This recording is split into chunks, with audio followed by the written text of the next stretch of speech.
Okay, good morning, everyone.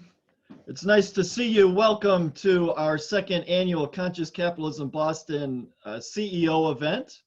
Can everybody hear me okay? Yes. Yep. Wonderful. Great. My name's Bob Scoville. I'm a co-founder and current president of the chapter here in Boston of Conscious Capitalism.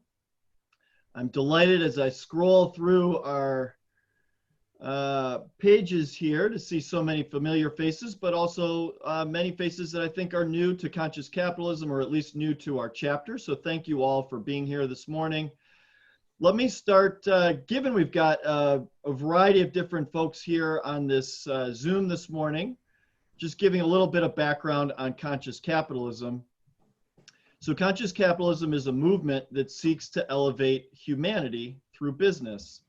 It's built around four tenets: higher purpose, and the idea of that is a business having a purpose beyond profit making; stakeholder orientation, which means let's create value for all of our stakeholders, our customers, our employees, our vendors, our community, the environment, as well as our shareholders; conscious leadership; and caring and intentional cultures. The purpose of our chapter here in Boston is to connect, educate, and inspire leaders and workers to consciously build businesses that positively impact the world. So we thank you all for being here today because you're helping us to fulfill that purpose. We're a 501c3, and we were founded in 2017. We've got a membership of over 100 people and 10 corporate memberships. And you should see in a moment, I think Kelly's going to share on the screen some of our members. And if any of you after this session happen to be interested in learning more about membership, please, you can feel free to reach out directly to me in the chat or to Kelly. And our membership chair, Kent Gregoire, who I see here on the Zoom, will reach out and have a conversation with you so that you can learn some more about it. Good, there's our list of members. And as for today, we're very excited about the session today. And the origins of this session today was in our member CEO and executive peer roundtables that we conduct every 6 weeks for our corporate members, where we spend a couple hours talking about how to build conscious businesses and sharing ideas about to help them improve their businesses and build conscious practices into their business. And in the wake of the violence this summer, our members began sharing what they were doing in their organizations to respond. And they began to ask each other questions of how do you talk in your organization about things like structural racism, about Black Lives Matter, about matters of discrimination and diversity and equity and inclusion and justice. And then what can we do to move beyond dialogue, right? There's progress in having the conversation, but how can we foster real change so that our organizations are more just, more equitable, more diverse and inclusive? And so that's when we reached out to Beth Chandler and Corey Thomas to get their perspective and ideas and approaches, as well as their own challenges with making progress on diversity, equity, and inclusion. And they kindly agreed to help. And we are delighted to have them here and almost ready to get started. So Corey and Beth, thank you so much for your participation today. As for the agenda, the game plan is to, as soon as I'm finished in a moment, to jump right in to hear Beth and Corey. We'll have about 45 minutes for them. Beth's going to take the role of coach or guide on this journey, and Corey's going to take the role of coachee or practitioner, and I think they'll slip in between coaching and dialogue and perhaps therapy. We'll see how it goes. And from there, we'll go into Q&A of about 15 minutes, and then we've got about 20 minutes for breakouts for you all to connect with one another and to discuss some of the insights and perspective that you're taking from their conversation. And then we'll have 5 minutes to wrap it up. So just quick introduction. So Beth Chandler is the president and CEO of YW Boston. She has more than 20 years of experience in both the corporate and nonprofit sectors. Among her varied experiences are working to close the achievement gap in urban and charter schools, supporting civil legal aid programs, as well as in corporate banking. She serves on several board of advisors, including Eastern Bank and the Museum of Fine Arts. Corey Thomas is the chairman and CEO of Rapid7. He has extensive experience leading technology companies to growth and innovation. He serves on the board of directors for the Cyber Threat Alliance, for Blue Cross Blue Shield of Massachusetts, and LPL Financial, as well as the Massachusetts Cybersecurity Strategy Council. So Beth and Corey, welcome. You now have the mic and can start your coaching session. Good morning. Good morning. Good morning. Well, first, Bob, thank you so much for having us. And Beth, it's a pleasure to be with you today. Same here, Corey. And thank you again, Bob.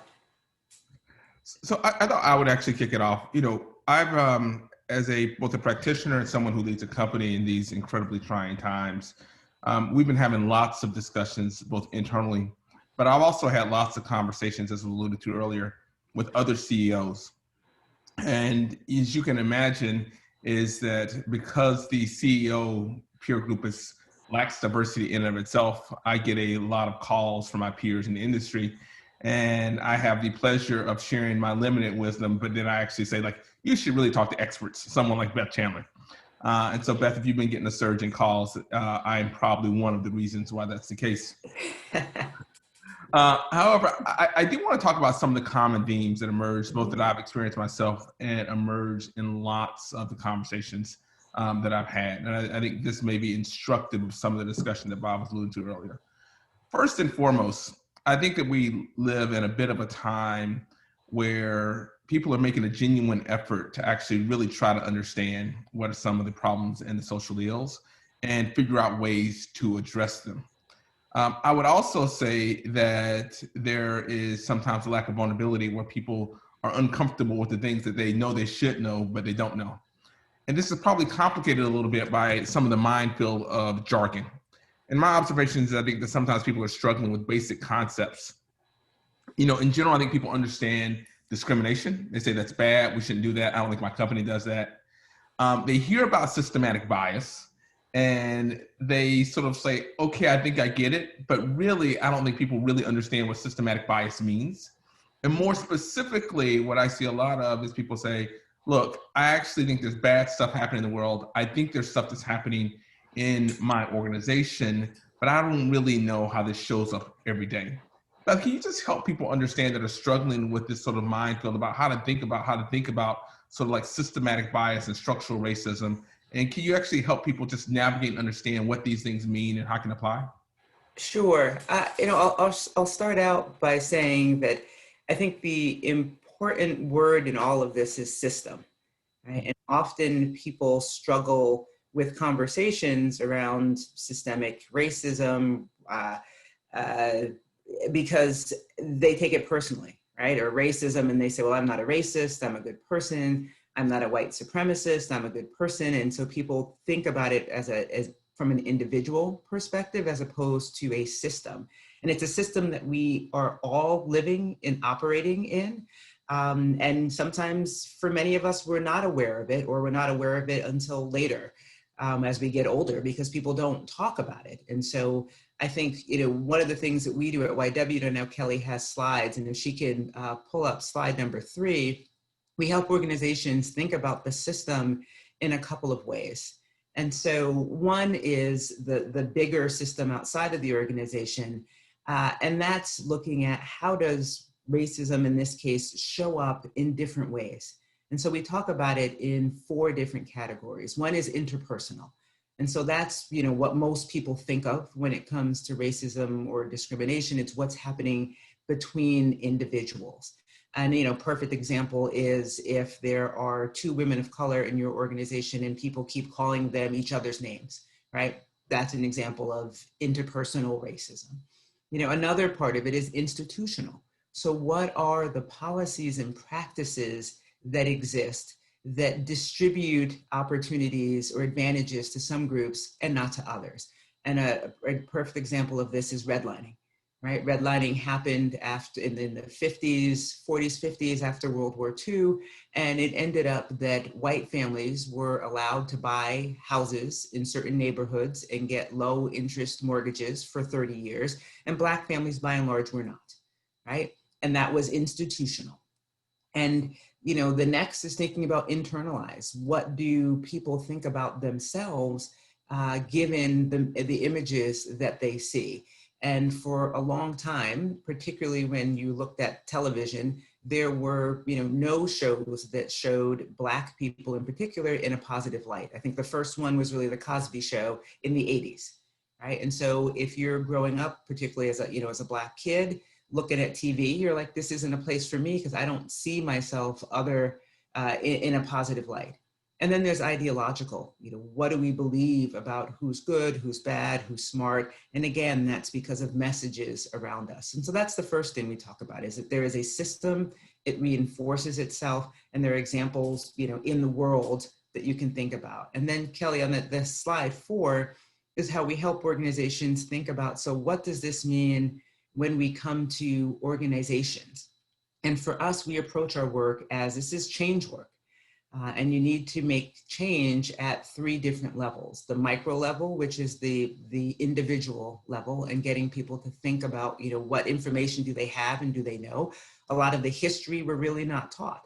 And so how do we help people understand context about what's happening, and thinking about that particularly in your organization? The next is the cultural. And what are the informal and formal social networks within your organization? And what might they be enforcing? And a perfect example is we worked with an organization, and they had a practice of that managers got to select their project teams. And they thought that that was a great way for, you know, people to build camaraderie, and that people would, you know, pick folks who had the best skill set. And it ended up being that people, particularly when they didn't know other staff, were picking people who were like them. So maybe they went to the same schools, they grew up in the same neighborhoods, they had the same hobbies. And so it left out a portion of staff who didn't fit that. And so then people started to believe that those people weren't capable, right? And that was all because of this, you know, informal process that they had internally. And then lastly is thinking about the macro level. And how does it all fit together? And what are things that are happening from policies and practices within an organization that might be having an impact, a negative impact on people? Because a lot of this is not, you know, it's also not intentional. It's not that people are intending to discriminate or leave out certain groups. It's because of things we're not really aware of or thinking about that ends up being the impact. And so hopefully that's it's helpful in getting people to think about this as a system, and how this system works, how it reinforces itself, and how, you know, we are all a part of this. I think that's incredibly helpful. You know, it's interesting. I think one of the things is to shift from the, you know, this personal view about me and actually thinking about this system overall. I think one of the things I've seen people struggle with, I've seen this in my own company, where people are like, okay, Corey, I hear you. I understand there is a system that's actually in place, and they're trying to start this journey. But yet still there's a little bit of resistance, because they're just like, but I have someone who has the pedigree that I like, that's benefited from that system. And so it feels unfair, or it feels like you're actually giving something, a handout or something away, to actually acknowledge the system and try to do something about it. How do you actually just help people actually get through that minefield of systematic issues require, in some ways, acknowledging that the system as it exists today is not the pure fair system. It's not the meritocracy that you actually think it is. If you might spend a little bit of time on that, because I see a lot of people struggle with that. Sure, and it's hard, right? Because we are all taught to think that it's a pick yourself up by your own bootstraps system in this country, right? And so if you fail, or if you don't do as well as someone else, it's your own fault. You didn't work as hard. And no one talks about what are the policies and practices in place that advantage some groups over others, right? And then when you start to hear that, it's sometimes hard to say, well, wait a minute, are you saying that maybe I didn't work as hard as I thought? And that's personal, and people have a hard time grappling with that. And, you know, I get it. And you will also see that the system doesn't always disadvantage everybody in the same way. So there are people, you know, Black people, people of color who are very successful. Lulls us into a sense of, well, you know, the system can't be flawed because, you know, I can see Corey and he runs a, you know, an organization. So there's nothing wrong with the system, right? And so we get lulled into seeing one or two successful people and think, you know, the system's fine. You know, part of it is, particularly with your organization, what is the data telling you? Right? This is a conversation I often have, and it's not always about the data, but the data can be helpful. And so look at who's coming into your company. And there are organizations we work with, when you look at particularly race, they're generally getting, you know, the same number of people of color coming into the organization as they are white people. But then as you move up, they're not moving up at the same rate. And so unless you're saying you're, you know, intentionally hiring people who are unqualified for a certain group to come into your organization, which I don't think many of us do, right? Why aren't people progressing at the same rate?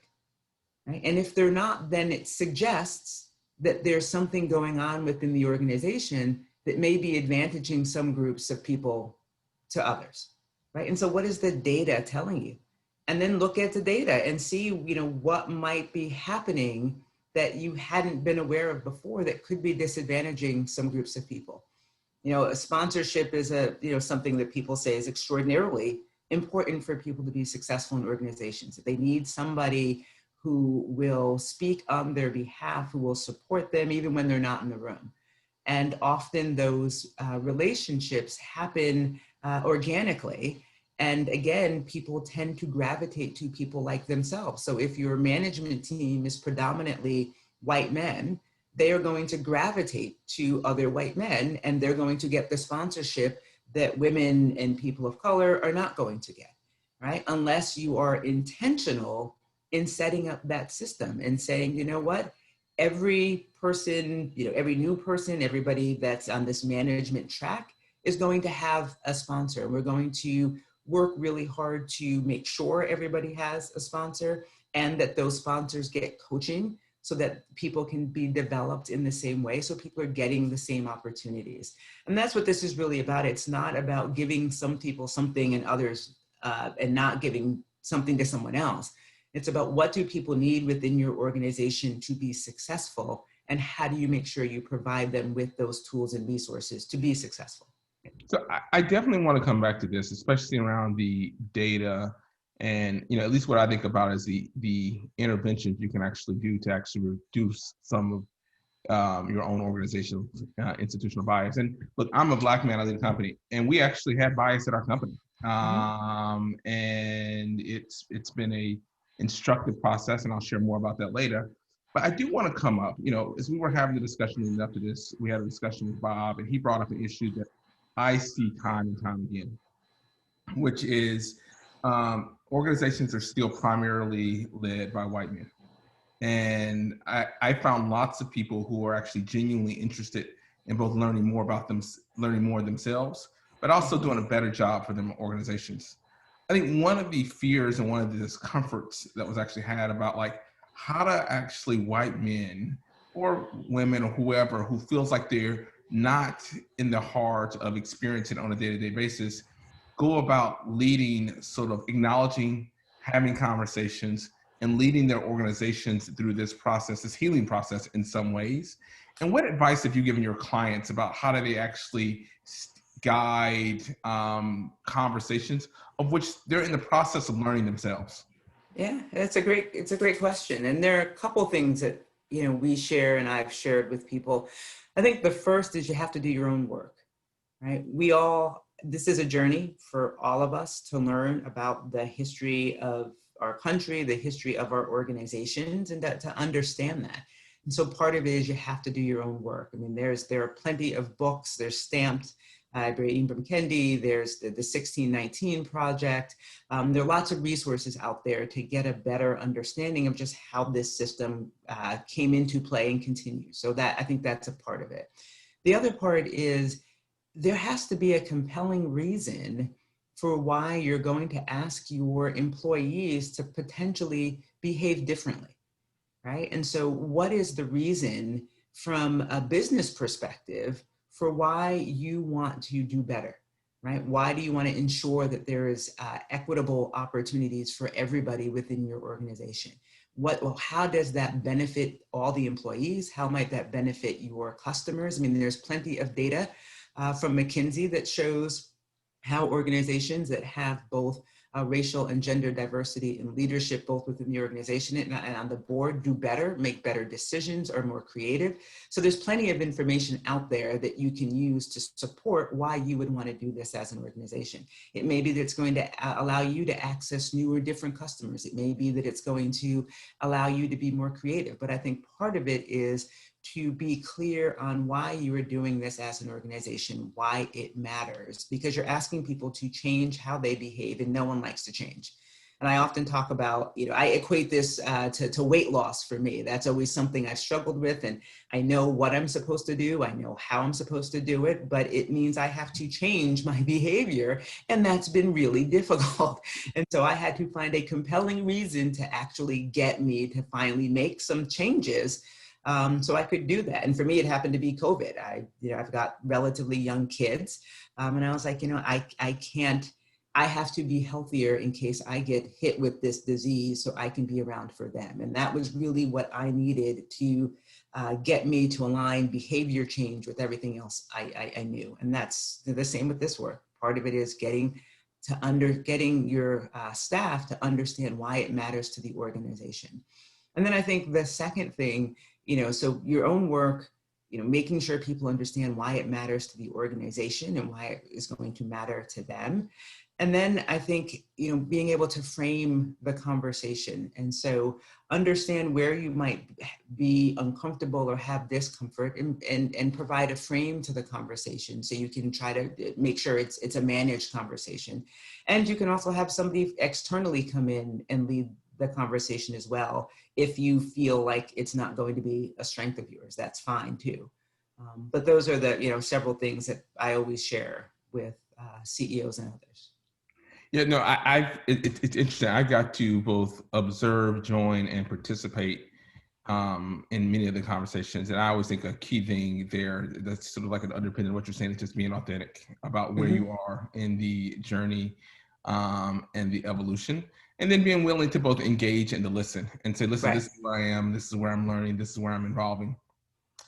Certainly, I think that is a broad skill that I would just put a plug in, helps leaders anyway. I think that especially not just in these uncertain times, but when you have the pace of society changing, I think leaders that are actually more authentic and more comfortable actually saying, this is where I am. And for me, COVID has been great because this has been an environment where it has been very clear I have no control over what's going on.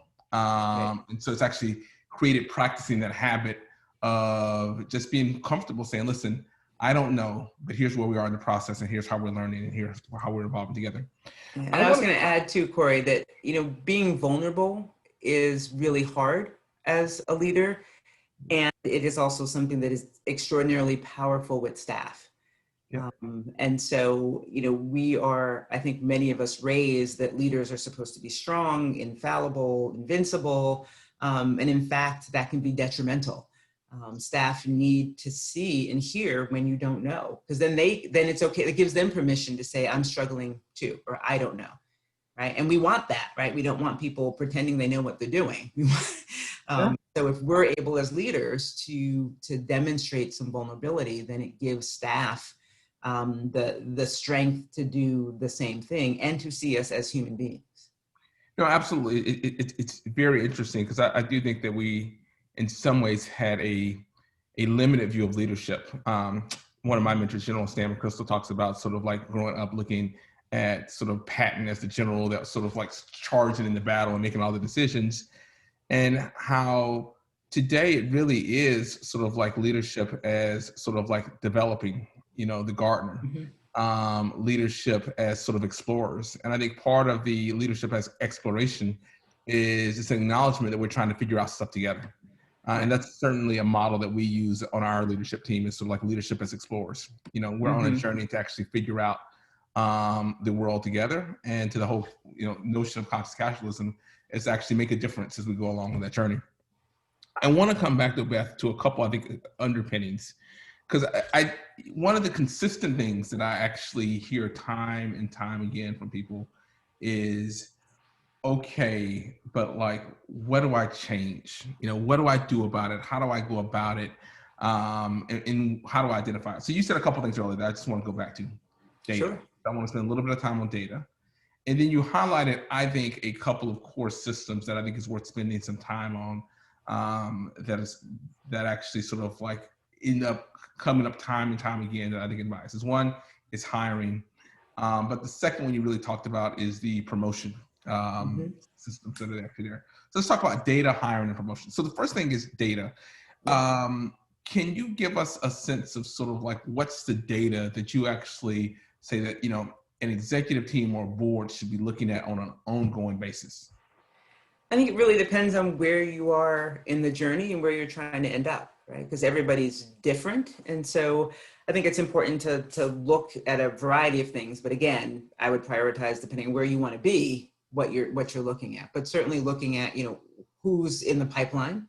And so when you post, you know, how diverse is the candidate pool, right? Because that could be a challenge. If you're not getting a diverse pool, then maybe there's something with the language in your postings, where you're posting, you know, the reputation of your organization, the pictures on your website, right? Lots of organizations have, you know, pictures on their website. Often there are no people of color. And if they are, they might be passive pictures or them in the background, and the focus is on white people being active, right? And so what's your website saying? Who's on your leadership team? Like, who's on the board? You can have all the statements you want about being diverse, but if your leadership team is all white, your board's all white, you know, as a candidate of color, I'm probably not that interested. So, you know, those are things to look at. And then, you know, that's some of the data you can look like, who's in the pool. When you're getting to finalists, right? Who's in that final round? Are you getting candidates of color that are getting to the final round? Sometimes people do okay getting people in the pool, but then they're not moving in the pool, right? And so what does that mean? And then looking at, well, who you're hiring. So you finally hire, what's the demographic makeup of people that you're hiring, right? What's percentage of men, people of color, women of color? And it's important to look at intersectionality, right? It's not just how many women. I remember I was on a panel with somebody from an organization who raved about all the women that they had in their firm. And I said, that's great. And I said, what percentage of women of color? And the conversation stopped, right? There were no women of color, but they had women. So that was great. And that's the same when we talk about people of color. We often say people of color, right? And then you say, how many Black people do you have? How many people are Latinx? Not very many, right? But a lot of people that would identify as Asian and Indian. That's great. But what about Black people, Latinx people, and Indigenous people? They exist, they matter too. So, you know, really looking at the data and looking at intersections of that data and looking at different parts of your pipeline, like where does it matter? And where are they in the organization? Who's, you know, overseeing lines of business that generate profit or loss, right? Because often those are the positions that people look to for senior level positions, right? And so you may have a ton of people of color, but if they're in admin positions, then chances are they're not going to move up into critical leadership positions, right? And so are people of color in leadership positions where there's profit loss, and those are the positions that you're looking to move up, right? And so there are lots of places you can look and use your data to say, what's the story here? Data has certainly been, I think, incredibly valuable to Rapid7 on our journey. You know, as a little bit of background, when we looked, I think it was 2 years after I became CEO, when we looked, I think in 2015, I think it was maybe 2016, at our demographic data. And we actually did all the measurement on the pool, and we saw that African American and Latinx specifically, when we say people of color, the African American Latinx was 3% of the employee base. And we saw that women were 20% of the employee base. And so we actually just said, listen, we're going to start measuring it. And we're going to start measuring it every quarter. And we're going to actually report out on it. And then we're going to just start asking some questions around it. Mm-hmm. And we said, one of the big questions we're going to have is one, people of color, specifically Black and Latinx, should actually be, are underrepresented, and women are underrepresented. And so we said, listen, we're going to keep asking the question about why we're actually not actually hiring and retaining representative representation from our hiring practices, which if you look at college campuses, are more diverse than our workforce. If we were actually hiring a lot from there. And so we said, listen, we're going to look at it. We're going to say, like, why isn't it above these thresholds over time? Yeah. And so we said total should be over 50% and there. Now, this ended up causing a firestorm because there was a lot of people, and I would say that, one advantage to this vulnerability in building trust is, to me, one of the greatest things that actually happened is I had a bunch of angry white men calling me and have conversations with me about this, which I tell you was a gift, because we actually got to talk about sort of this whole discussion. And I pointed out a couple things. The first is that there seemed to be this obsession with quotas. And I'll just point out. The first thing I told them, like, we measure everything else, and we ask ourselves questions everywhere else. Why wouldn't we measure and ask ourselves questions here, and make decisions there? But what I'd say is that, to your point earlier, the fact that we actually had to look at the data and ask ourselves the question is that, can we, with intellectual integrity, really actually sort of like justify the data that we were seeing? Actually, that in and of itself, and we actually were able to do that on a company basis and a board basis, but also by group and by function. So I can still tell you which one of my VPs is sort of like represented, and we're having discussions. And often you find things like, too many of their hires come by word of mouth referrals. Yeah. We like word of mouth referrals, but hey, buddy, we can't actually sort of like have all that. The other thing that I'll actually point out that's actually quite fascinating is that diverse leaders tended to hire more diverse teams that were still high performing.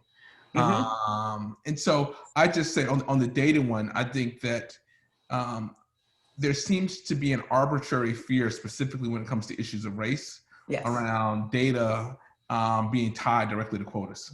Right. And you don't have to set a quota, right? I mean, when you're looking at, the population, what's the percentage of, Black people, women of color, in the population? Is that reflected in your organization, right? If it's not, then why not? Like, if there's an overrepresentation of white men, we're not saying you should lose your jobs. We're just saying there needs to be more of other people here as well, if you're just looking at, what the population is. And I think that's just key. So I just want to emphasize that is looking at data and asking questions does not mean does not have to be a quota. It's just looking at data and asking intellectually honest questions there. I would also say, Corey, I want to add too, for people that, having things that are measurable is important, right? Because I think for any organization, at least certainly for us, if we have goals, they're written down, right? And we have strategies, we have weighted measures, we have benchmarks, and that's how we hold ourselves accountable. And that the same thing is for DEI. There needs to be accountability built into every layer of the organization, like you would any strategy. And there also needs to be an understanding that it may take time, right? And it may not be as linear as we would like. But it's important to realize that this is a journey, and it takes time. I mean, we've had over 400 years of racism in this country. It's not going to be solved in a day. And so oftentimes people, they hit roadblocks and they get frustrated and they just stop. But we wouldn't do that for anything else that was a strategic importance to us. So why would we do it for DEI work? So well said. On the last, I just want to spend a little bit of time. The ideas of sort of like, how do we actually do a better job of hiring, and what gets in our way on hiring. And then I also want to talk about inclusion, especially promotion systems around there. So help us, understand a little bit about the concept of hiring, and what is it that actually gets in the way? I have my own view of the tech industry, but what have you seen and observed that gets in the way of people actually really hiring diverse teams? Part of it is that we are used to doing things in a particular way. And so we don't necessarily think about how do we expand where we can do outreach.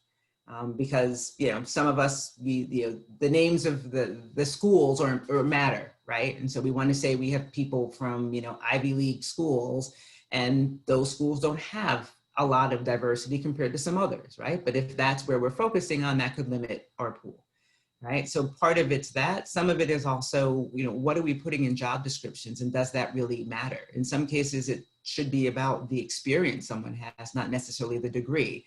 And so that can expand the pool. We all have our own bias. I mean, mine are athletes. Like it is really hard if I know somebody was a college athlete, not to put them in the final round pile, right? That is a bias of mine that I know. But because I know that, I don't get to see any of that information on a resume. And so we do, I think, a good job of trying to cover, triggers like that. So extracurricular activities, where somebody went to school, because it doesn't matter, right? What matters is what they've done, what's their experience. And so that's what people see initially when we're hiring people. And so we don't have those other things that we may not even be conscious of that factor into our decision making. And I mean, if you look at names, there's still plenty of studies that show if somebody's name sounds ethnic, particularly Black or Latinx, they get in the discard pile, and people aren't even aware that they're doing it, right? And so there are ways that organizations can cover that information so that it will probably have they'll have a more expansive pool just doing that, right? So thinking about what's the language in the job description, what are the requirements, what are the things that that people get to see when they're interviewing people, what information that might play into their bias, and then how wide are you going in casting your net for potential employees? So those are 4 things that people should think about. Yeah, I would. So I think those are wonderful. I would actually emphasize sort of like one, at least that I've seen in my own industry, and I think it's sort of like pervasive across a lot of the industries, is the first one you actually talked about, which I think is, there's lots of, I would say, very progressive people out there who are not necessarily, don't exhibit prejudice or racism in their day-to-day lives, but are extraordinarily academic elitist. And the one that you actually talked about where sort of like people can only come from certain schools, and those schools only cultivate people from certain backgrounds and pedigrees, is to me one of the heights of sort of like systematic bias and racism that I find my very, very progressive associates end up engaging in and supporting wildly. And by the way, this is true both in the technology sector, where we believe that you can only have come from 30 schools in the entire world if you're actually going to have a career in high tech. In fact, a group of companies in Massachusetts have actually done some work here, and I was glad that Rapid7 was part of a group of companies that actually specifically brought in people from non-traditional backgrounds. And I'll tell you is that the first year, I was one of the people that's just like, I hope this works, I hope this works. By the second year, like the hiring managers in our companies were just like, this is amazing. And we actually diversified our pool substantially coming in. And it turned out it didn't matter. But what happened is that what I would say is that we have to acknowledge when we think about systematic bias in hiring is that hiring is a filtering process. And so there's a general sense that there's too many candidates and I have to actually find shortcuts to actually filter it down. And anytime you're actually looking at a filtering process, that is a big opportunity for bias to jump in. So when we met with both our hiring manager, but we got groups of them together across companies, one of the things we just found is that people were looking for any and every way to actually eliminate candidates. And it turned out that they were actually eliminating candidates that had experiences that they were not familiar with. And so it was a way that companies were reinforcing things. By the way, you see the same thing in academia, right? That has sort of like some incredibly progressive people, but the only way you can actually be a tenured professor is if you actually went to like 10 schools, like that's an exaggeration. And you had to have done this track. And, I've been in debates with professors and they're like, no, listen, the world needs to be progressive, but we cannot change the way that we grant tenured professorships. That is sacred and it's a very specific way. And we have to, and so I just think that I say that because, I suspect lots of people on the call today are fairly progressive in their thinking, but there's ways that we actually support this systematic racism that exists in the world today. And that's been one of my big learnings, just sort of like the things that I do and engage in that still support it. And I think we have to be constantly looking at that. and I know we're coming up on time, so I just want to go back to, and maybe we can both wrap on some advice, but I did find your advice on sponsorship incredibly important, and the evaluating the promotion cycle. And one of the things that I do a lot of, as I'm sure you do, a lot of coaching and mentoring of Black and Latinx professionals in the workplace. And you do get this sense that there's this sense of isolation and non-support that actually goes along with it. What advice or perspective would you have for people about how they think about structural sponsorship? Because, you know, when I've talked to companies, you know, I've had Black people come to me in a company and I happen to know their CEO. And so when we're hanging out, I say, listen, you know, you've got some talented people, so like, how are you thinking about it? And one of the responses I get is sort of like sponsorship is sort of like natural thing that's happening. You know, we don't have a program around sponsorship and mentorship, but not having a program leaves people out. How do you actually help people rationalize that? Have a program.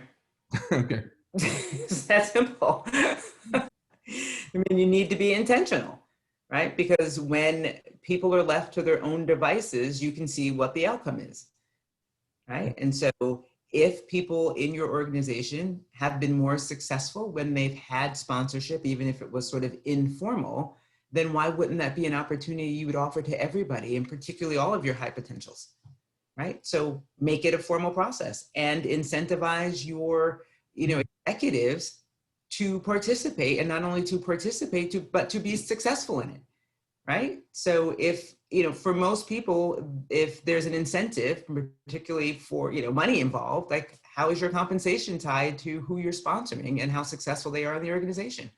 Like that's going to look different versus if there's nothing tied to it and people can pick who they want, because people, you know, it's human nature to pick people who often remind you of yourself, right? Because, hey, that's a young me, so I'm going to help this person be successful. There's nothing wrong with that. That's just human nature, but we know that.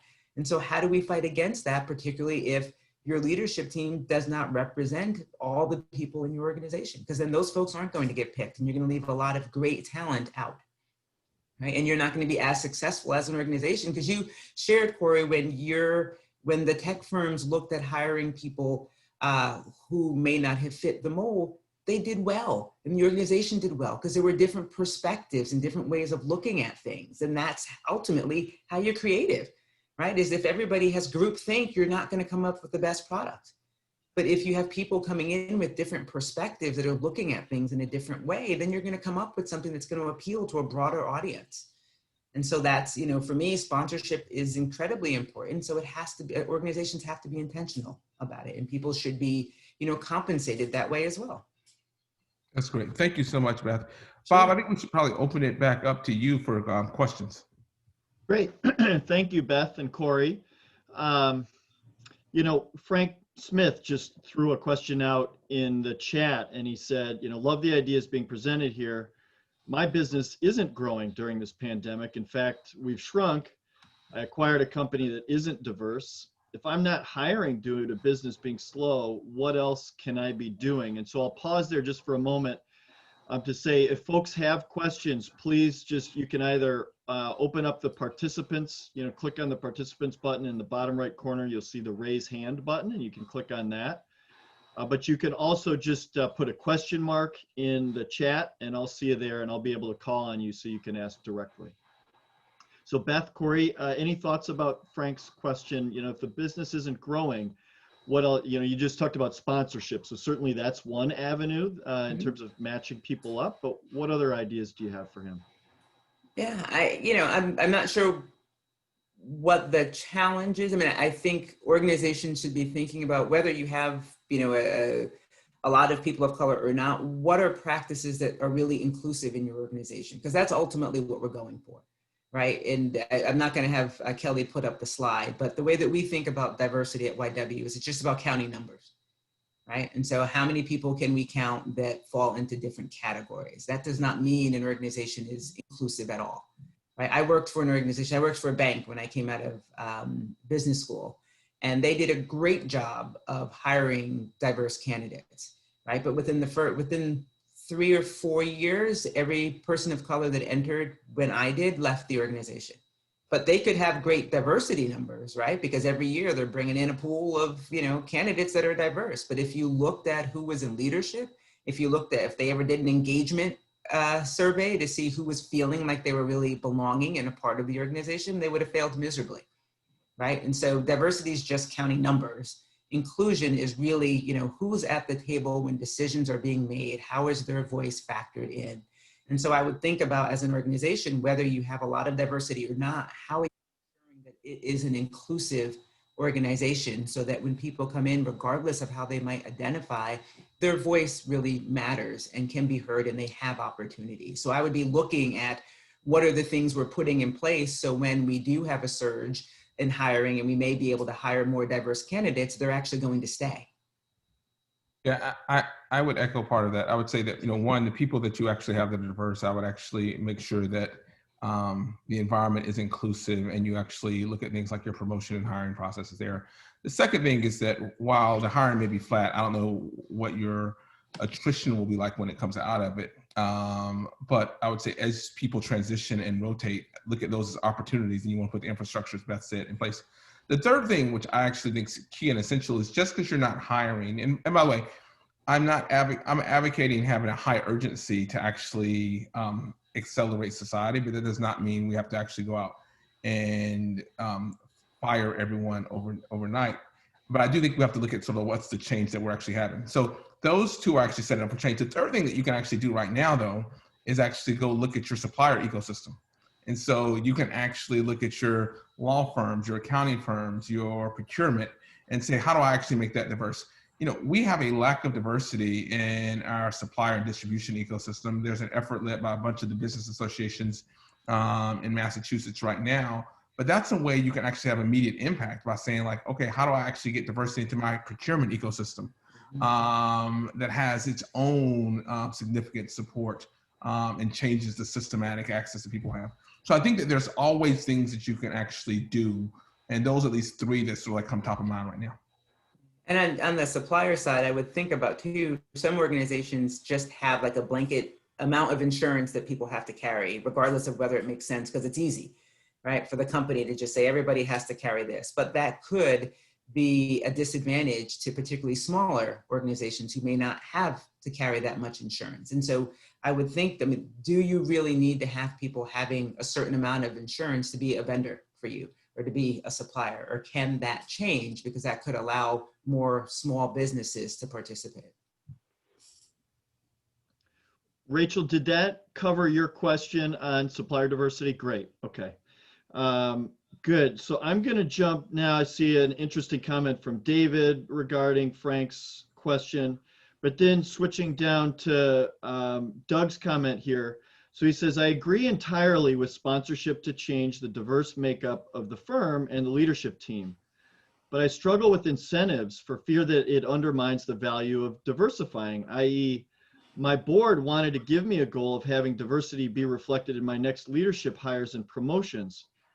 While I was committed to it, I didn't want the incentive to take away from the eventual decisions I made. Any further insights? Sometimes the easiest stuff to measure isn't the right stuff to measure. I think there's lots of different views here. I've seen people do incentives and it worked, and I've seen people not. Let me just sort of like highlight is that incentives are a blunt instrument, and almost no matter what you actually talk about, it's sort of like there's going to be challenges with them. I just point out, like, if you look no further than incentives focused just on stock price, have also caused some of the worst behaviors that you actually see. So let's all acknowledge that incentives are a blunt instrument. I think the challenge, though, that we're actually having is that in our system today, many organizations don't know how to process goals that aren't incentivized. Now, that's not an issue with my organization, but like, I think the question that I would ask yourself is that, like, how well do you perform on goals that are not part of your comp plan? And I would say that if you're one of, and I've been on the boards of some of these, if you're an organization that you have a list of goals every year and it turns out you predominantly only hit the ones on your comp plan, I would actually say that it should probably be in your incentive comp plan because you've demonstrated a behavior of not taking goals seriously that aren't in your comp plan. Now, I've also actually both led and been part of a number of organizations that actually set goals, measured them, and had transparency. And it was one of the things that actually said, like, listen, we're going to measure this. And if you're not hitting it, then there's going to be sort of like accountability and consequences sort of over time. And by the way, at Rapid7, that's sort of like how we actually happen to do it, but we actually take the goals very seriously on the progress to the goals. So like, if you miss a goal, you have to stand up and sort of like be peer reviewed about why you missed that goal and what you're going to do about it to change it in the future as you actually go forward. And so there's a sense of accountability and actual accountability. And oh, by the way, that for most of those goals, whether they're customer goals that aren't in our comp plan, or sort of like not having good plans about how you address diversity, if you actually are not actually taking it seriously, then there's things that we've actually fired people for. And so there's accountability there. So I would actually sort of like ask the question back in some ways, is that, have you demonstrated the behavior of actually achieving and driving for and truly being accountable for goals that aren't in your comp plan? If yes, then I think you have a reasonable sort of like perspective for actually doing it. If no, then I would say it's completely reasonable for the board to be asking for it to be in the comp plan, because that's what our own behaviors have indicated. Doug, do you have a follow-up or? Yeah, Bob, can you hear me? Yes. Yeah, no, I appreciate that. And I think what you're saying, Corey, is anything we do has to be rooted in a culture of goal setting and goal achieving. And I think if you're not there, you got to at least start there. But assuming the foundation of a firm that is transparent about their goals, which we are, does drive and hold people accountable to goals, absolutely.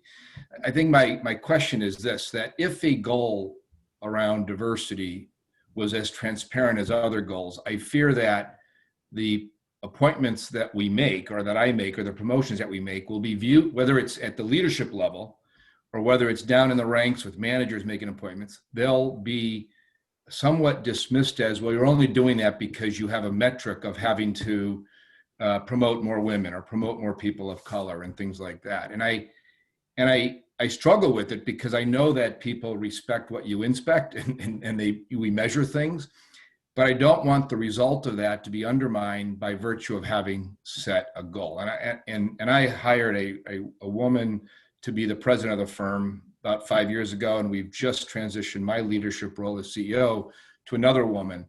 And if both of those were part of my goals or objectives, I would think people would have reacted differently than just good leadership to create that kind of gender diversity, at least in the leadership ranks. And so you got to measure stuff. I get it. You got to measure progress. I get it. I just struggle a little bit with how do you set, quotas around some of these things that are really important. Yeah, I mean, I have an analogous one, and I want to make sure that I'm leaving Beth, who's the expert here, but I would say we went through a similar thing. And in fact, lots of the women had concerns that they were going to be viewed, as we actually said these. I'd share a couple observations there. Is one, if you have a culture, and I brought this up with our team, if we actually have a culture of performance, which it sounds like you actually do, then the thing that I brought up with our team was that basically anything that we take seriously, we measure and we share it publicly. So my question back to the team, in fact, the people that had concerns about this, I said, one, do we actually take it seriously? And do we take it seriously to treat the way we treat everything else and measure it? And the team came back themselves and said universally, yes, we actually had to, if we actually have a culture of performance and we measure things, then we need to measure this. And so it was one way to actually include the team in the decision versus being a top down, is do we take it seriously and do we measure things that we actually take seriously? The second thing goes to this whole targets, and this is why I said earlier, this notion of the exploration is it's not just enough to actually,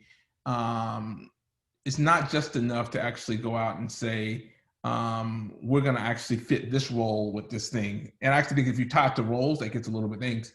I do think it's important to actually look at the data and say what doesn't make sense in the data and have this sense of exploration. And so to say, listen, we're going to measure it, but then as a leadership team, we're going to say, like, why don't we actually promote sort of like, why aren't people of these demographics aren't getting promoted? Why aren't we actually recruiting things? And at least for me, I use the transparency of the data because we're taking it seriously, and a question framework about like, why is this not happening? And then from there, in year 2, we started driving accountability, because the team looked at it and said, listen, on college campuses where, why, and we looked at the college campuses, by the way, before we diversified, we looked at the college campuses that we were actively hiring. And, women have been actually becoming a larger and larger share of most college campuses. But if you looked at women and people of color in the demographics we were looking at, they were 60% of the population. And why were white men 70 and 80% of our hires? That was just a question. And we said, like, okay, that's clearly something that we're doing. And then we got a target from there, but we didn't do it by role. But I guess my point is that, like, data and accountability can drive questions in year 1. And then from there, just like everything else, we can set target. That's been my experience. Beth's the expert here, but at least that's one approach that I've used to address that very similar situation. Yeah, I don't have much to add. I mean, I think that's a great way to look at it. And again, as I said before, it's not about setting quotas. It's about looking at what's the data and is that reflective of where you think you should be as an organization. And I will share that in the trainings that we've done with organizations, the more that the people who have ended the training saying that they have a better understanding of systemic structural racism or systemic racism are statistically more likely to advocate for changes internally because they get it and it's not personal, right? And so I would also say, what is the training you're providing all employees to understand about this system that exists that we're a part of, right? Because if people, again, don't understand that it's a system, then you will have people feeling that something is being taken away from them. And you will have, people saying that that there's favoritism or they're being discriminated against as white people, right? But if people understand that there is a system, if you show the data for how that system is showing up in your organization, you are going to get more people that say, hey, this isn't right, and we need to do something about it. So I would, advocate bringing everybody within the organization along on this journey, and it's not just a leadership team thing to do. Yeah, and I would just add sort of like 2 things. Because again, we had serious concerns by some of our white male employees that actually sort of bore it out. And this is why I do think data and accountability sort of over time actually came through.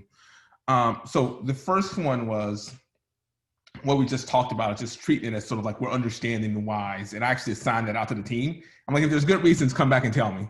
And they found a bunch of areas where there weren't good reasons. So that was not a top-down mandate. That was one that the people looked at, they studied it, they understand it. The second thing that was actually important is that we actually used it to actually raise our standards overall. And so, because there was this notion, I think, out there that if we actually focus on diversity, we're lowering our standards. And one of the things I was very intentional about saying, listen, we're going to raise standards. We're going to be more diverse, and we're actually going to raise standards, sort of like overall. And again, this is one that we assigned out to the team. Now, I would say that what actually came back, and I didn't actually do this work, but our leadership team looked at it, where they actually found sort of some of the bias within our own company is in some of our underperformers. And the demographic makeup of our underperformers was skewed towards sort of like some white men who had actually sort of had relationships and had actually been able to use their relationships to actually stay around. And so having some of the people that actually had concerns actually have to do the homework and actually look at it was, again, that was a process in and of itself of learning. So the only thing I would say is that having a sense of urgency doesn't mean that you do top-down mandates. It actually sort of like urgency and actually getting to it, which isn't fast. And so the things that I'm talking about were like a 2 to 3 year cycle, but it was urgency in getting there. But the first year was actually just understanding what's happening and having people feel a sense of ownership about what was happening. Bob, sorry for going long there. I know that. No, this is great. Thank you. I think maybe we'll do one more question, then we'll shift to the breakouts. And so what we certainly, have a group of people here who I think have been working on this for many years now and seeking to build diverse and equitable and inclusive organizations. But I think there's also many that are thinking about this. How do I get started? And I'm not quite sure how to get started. And so if you were speaking to an organization where that was in their thinking, like they have good intentions, they want to make a shift, they want to make a change, but it hasn't been a part of their history, what might be the first one or two or three things that you might encourage them to start with? So I'll go, I would say, one, do your own work personally and start understanding what you don't know and understanding and building the case for why it's important in the organization. The second is, and we do this work and there are plenty of organizations that do this work. I think it is often helpful to have support from an external firm to come in to help you go through this process and to bring everybody along. There are different ways that you can, focus on leadership in some aspects, the whole organization, but this is a journey that everybody has to be a part of. And so figuring out how to do that and to be able to use the data to also make your case. I don't think there is, any one place where somebody needs to begin. I think part of it is depending on where you are as an organization. But certainly, having the case for why you're doing this work is important. And then thinking about, where do you want to end up so that people know what you're working towards and how you're bringing people, as Corey said, together to participate in that. And that's a big part of one of our programs, is that it works with people within an organization to identify the issues and to build the plan and to support them to implement that plan, right? It's not, we don't come in and do the work, we help you do the work, because it's, you have to build that organizational muscle. Yeah, for mine, there's somewhat a lot. I think the first thing that I would actually focus on is sort of like everyone starts focusing on hiring. I think Beth said it earlier well, is I think inclusion is the key, because you can actually add a bunch of people that you don't retain and develop. So I think that I would talk to the people that you have there, if you have them, and look at the experiences and make sure that you actually have a good place to develop all the talent in the organization. The second thing is, if you don't have it there, you have to start with hiring. I would think about hiring in clusters, so that you actually don't create sort of like, like one or two people, and there's not sort of like you're not hiring a critical mass. The last one, I think I reflected it a little bit in the prior question, but I really do think you should think about sort of like what type of organization you're creating. And again, for me, the notion that was helpful is sort of like, we're creating a learning organization, we're going to be raising standards. And so that notion of a learning organization that raises standards ended up making a lot of this a lot easier. I'd also point out that, look, we're still going through it. We have a lot of work to do. I think we made good progress, but along the way we've diversified, but there's also lots of, white men who've actually been promoted in the system along the way. And I would actually point out, especially people that were not actually the traditional profile that we were actually promoting. And so we did have a bias towards people that were super charismatic and spoke well and were articulate and athletes. And, what we noticed when we did the data, by the way, was that we actually did not do a great job of promoting introverts. And so having a sense of what type of organization you're trying to create and starting at that sort of like value identity perspective and say, does that reconcile well with sort of like a diverse organization, I found helpful. Great, thank you both. And I think the other thing that goes along with this, something that you acknowledged when we talked before the session, was that sometimes it's messy. Just like any change effort, it can get messy. And I think it's being willing to accept and embrace that and go into it and welcome it. So thank you for your insights. And so now's our chance for our purpose, it's connect, educate, and inspire, for that connection piece to happen, and hopefully for some of the inspire as well. So I'm putting into the chat right now 3 sort of sets of questions. The first is, when we break you up into your groups, which have been all set, take a moment to connect, right? To at least introduce each other and give each other a sense for where you're coming from. But I encourage you to do that briefly and then move into the questions. So what insight are you taking from the presenters? And what are you considering changing now in your organization to foster diversity, equity, and inclusion? And so, Kelly, when you're ready, you can get people invited into those breakout rooms. Sure thing.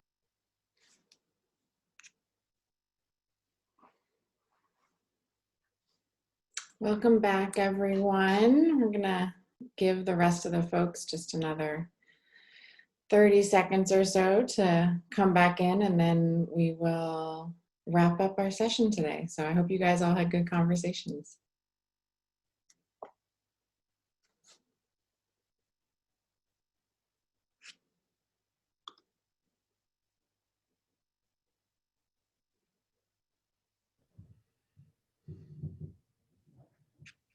That went fast. Hopefully that means it was good conversations for Yeah, everyone. really good conversation. I'm Wonderful. excited to hear. I wish we had more time to hear from everybody, but we'll. Okay, the rooms are all closed. So Bob, you want to take it away? Yeah, sure. So thanks everyone for participating. I really enjoyed the conversation that we just had in our breakout room. I want to give Beth and Corey a moment just to hear perhaps any reactions or perspective or closing remarks given what you heard in your breakout rooms. Just see if there was anything else that struck you that you wanted to share from the conversations that you all were participating in. We had a rich discussion in the short time we had. We talked a little bit about microaggressions and what they are and how do you deal with those within an organization. We also talked about, hiring practices and particularly working with young people and, how do you help them understand environments that they may be going into. It doesn't mean that they're right, but they are what they are, and how do you prepare them for that? So. And then, a third thing we talked about is what do you do with, how do you handle people that may be to DEI work within your organization? And so all, topics I think we could have probably spent an hour on, but all, rich discussions in the short time that we had. And so I was, I'm always appreciative to hear the challenges that organizations have and to hear how people are addressing them, because we still have our own things that we're working on at YW, and because we do workshops and DEI work, it's helpful to hear what's happening in the field to make sure that our programs are set up to help organizations create more inclusive environments. Great, thank you. Well, in ours there was an appreciation for the idea of the journey, and that one conversation isn't the journey, it's a part of the journey, and so hopefully today was a piece to help each of you on your journey wherever you happen to be, to help you continue and to make progress. Beth, I want to thank you so much for being here today to share your perspective and insights with us and your experience. And Corey too, I know he had to jump, but we're grateful for his contributions and the work that you're doing. And so thank you all for being here. Larry had asked, will we be sharing the slides? Because there was an interest in receiving them. And the plan is yes. Kelly, are we going to do that via email, or how do you plan to do that? Yep, via email. And then for anybody that wants to see the segment of Beth and Corey talking at the beginning, and then the Q&A, that'll be posted on the website in the next day. Great, right. So we have been recording the session, so that will be available to you or people in your organization if you want to share that with them. And again, we are seeking to grow as an organization, Conscious Capitalism Boston. And if you found that the conversation here was stimulating for you, and you're curious to learn more about what we're doing and what our leaders are trying to do in their organizations, we encourage you to reach out. You can reach out directly to me or Kelly in the chat now, or certainly reach out via email. And we would be happy to follow up and have a conversation with you to help you learn a little bit more about what we're up to and about the peer groups and how the members work to help each other in their own journeys. So with that, I just want to thank everyone for your participation and wish you a good conclusion to the year. We're kind of running into the end of the year of 2020. I think everybody's delighted that it's coming to an end, and looking forward to what's to come in 2021. And so again, thank you all for being here. Have a wonderful day, and look forward to hopefully seeing you again soon. Thank you. Thank you. Bye, Kelly. Thank you. Bye all. Thank you. Thank you all.